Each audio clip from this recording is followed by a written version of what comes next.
The American dream or the American trap, I'm going to let you judge for yourself.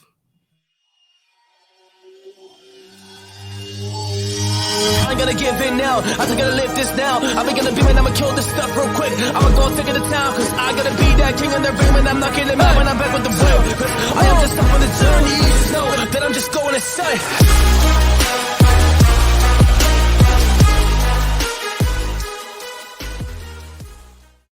Warriors, rise! The American dream or the American trap.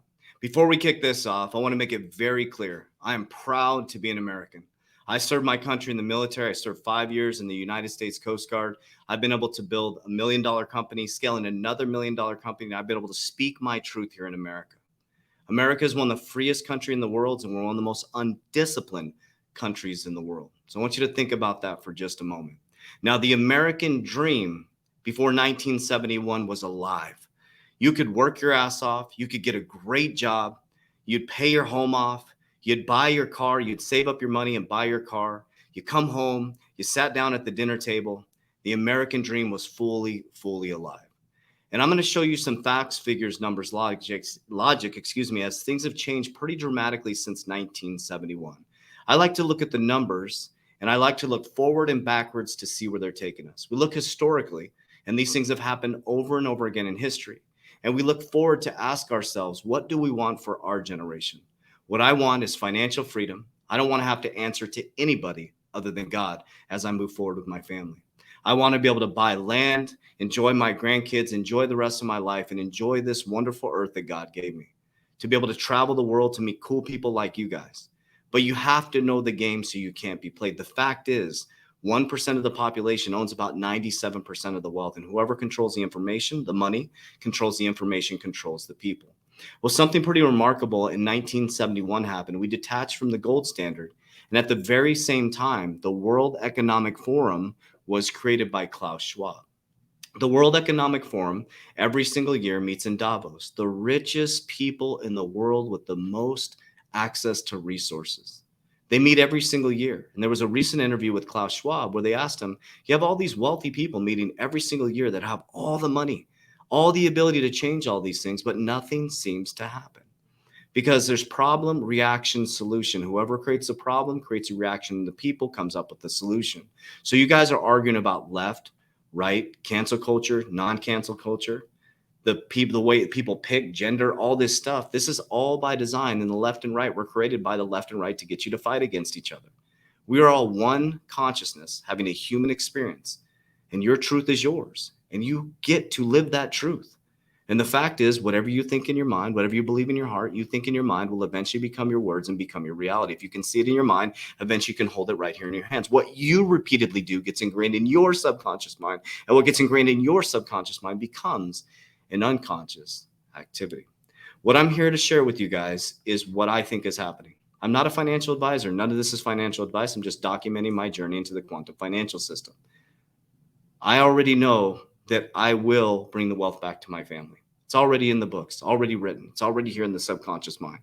It doesn't matter what happens in the physical reality, what this article says or what that says or what other human beings say. I know that I know that I know. Okay, so I want to share with you guys facts, figures, numbers, logic, and tell you this is the greatest time in human history. It's going to look really ugly in the physical reality, but if you were to do something right now, you should be focused on obtaining assets. It could be the speculative asset cryptocurrency. It could be precious metals. It could be getting into business. Right now, you should be an asset generating machine, creating as much cash flow as you can, whether that's $10 a week or $10,000 a week. That's exactly what I did from my mom's couch to where I'm at now. Am I a multimillionaire? No. Do I have a valuation of businesses that are in the multis? Yes. We're going to start doing some videos showing you guys where we're at in regards to net worth, right? We have valuations of a business. We have a business that's going to hit 1.4 million this year. We're building another one. It's already at 6 figures, heading towards $1 million. I'm just going to show you guys the facts, figures, numbers, logic. Now, remember, people think you want to have $1 million in the bank. What I learned through wise counsel is you want to build up your asset base. Your asset base is what you can borrow against to buy more assets. That's how the wealthy become wealthy. So the old paradigm before 1971, yes, you could get a good job. But after 1971, something seemed to shift. And now we're in the great financial reset. So first, we're going to watch this video that was on August 23rd from Ray Dalio at the World Economic Forum. One of my favorite economists sitting at the World Economic Forum. Listen to what he says. He's been studying the economy for 50 years. So, Ray, you tell us what you think, how this fits in to the historical patterns that you've been studying so carefully. Okay. Just so everybody knows, I'm a global macro investor, so all the liquid markets in the world, and I've been doing that for about 50 years. And I am that makes me not ideological as much as just sort of practical. How does the machine work? And I learned, and that's politics as well as economics, because they're two tied together. And I learned that many of the things that surprised me were things that didn't happen in my lifetime, but happened before my lifetime. And that everything that is coming to me is new, that hasn't happened into my lifetime, I have to study. And that's by studying the Great Depression, we were able to anticipate the 2008 financial crisis. So there's a mechanistic reason. There are cause-effect relationships. And three big things that are happening in our lifetime that haven't happened before, I needed to examine. And those three things, I think if we focus on them, they pretty much encompass most. Those three things are, first, an enormous amount of debt creation, which is debt that's monetized, that has to do with the value of money throughout history. It's been very much the case, in all cases throughout history, that when there's not enough money, there is then the creation of money. Rome, they had gold coins and they put other metals in it and they depreciated it and so on. So we have something that is going on with money, credit, and inflation. That's due to the fact that we don't have enough real money. Okay, that's one fact. The second is internal conflict. By measures, I like to have measures, and so there are lots of measures in this book. We have populism of the left and populism of the right that are irreconcilable differences. History shows that when the causes that people are behind are more important to them than the system is in jeopardy. And so if you look at populism, or you look at the size of the wealth gaps, or the values gaps, they're the largest since the 1930 to 45 period, and it's understandable. And the third is the great power conflict. We began our world order in 1945, and the pattern repeats all the time. There's a war. The winners of the war determine the world order, the rules of the game. That's why the United Nations is in New York and the IMF and the World Bank are in Washington. And then you have the world order and the dominant power. The United States had 80% of the world's money. Money was gold. And it had half the world's economy, and it had a monopoly on military power.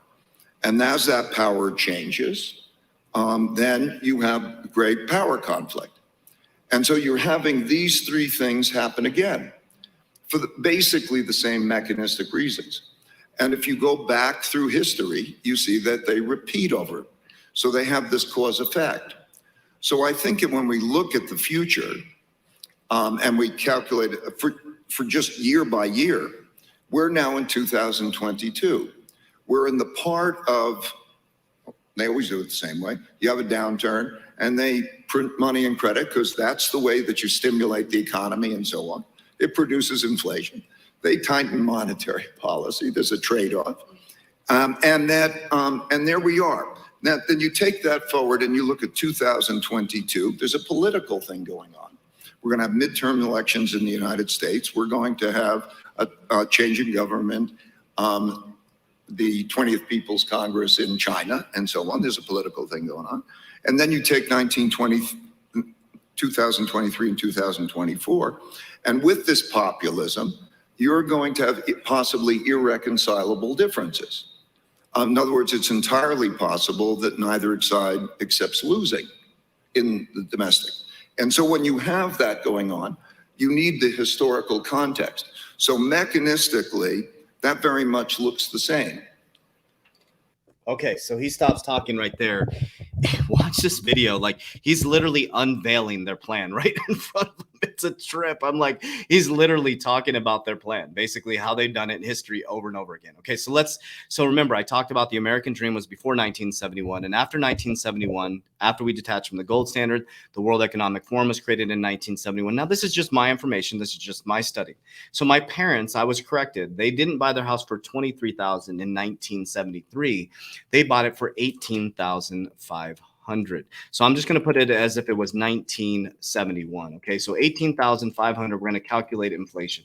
So my parents bought their house in around 1971 for 18,500. Okay, so if you take a look at this and you go at this scale, now follow along with me. In 2020, that house would be worth $144,000, which is not true. With inflation right now, the house next to them is selling for $390,000. Because inflation is much higher than this number. We all know that, right? The inflation is not at 5.4. It is way higher than what they report. So the house next to them, they bought it for $18,000 in 1973, is selling for $390,000. So think about that. Has their pay gone up that much? Absolutely not. The same dollar in 1971, okay, what you could buy for $1 in 1971 takes $7.44. A cumulative inflation rate of 644%. Follow along. The productivity gap before 1979, when productivity went up, okay, compensation went up. Something started to shift around 1970s, going into the 80s, as productivity skyrocketed. The actual compensation stopped going up. So now you're way more productive. You're now borrowing against your future. Before the 1971s, back in 1940, 1950s, we actually bought our homes. Now you're doing 30-year mortgages. 40-year mortgages are out there on the market now. And I heard there's a 94-month car loan. So all we're doing as Americans is borrowing against our future selves. We can't afford anything, so we borrow against our future selves. That's the American trap now. They convinced us to borrow because why? There's no money in the system. There is zero money in the system. Education since 1971 increased by 3,000%. So your house has gone up dramatically in cost. The dollar it takes $7 to buy the same thing. Your education went up 3,000%, but your income stayed about the same if you look at it relative. Think about that. The wealth gap is massive. And now we have this massive shift of Web 2.0 to Web 3.0, industrial to technical. The middle class is going to get wiped out. So who's going to take care of us? The government, UBI, universal basic income, FedNow services. When you can't get your money and you can't eat with this new climate narrative, droughts, and all this stuff happening, Warriors, he literally was selling them their game plan right in front of them, which is crazy. Okay. So now we're borrowing against our future. Check this out. Since 1920, we got to 1970. They detached from the gold standard and boom, this is the Fed's balance sheet. Look at that. Look at that. Look at that.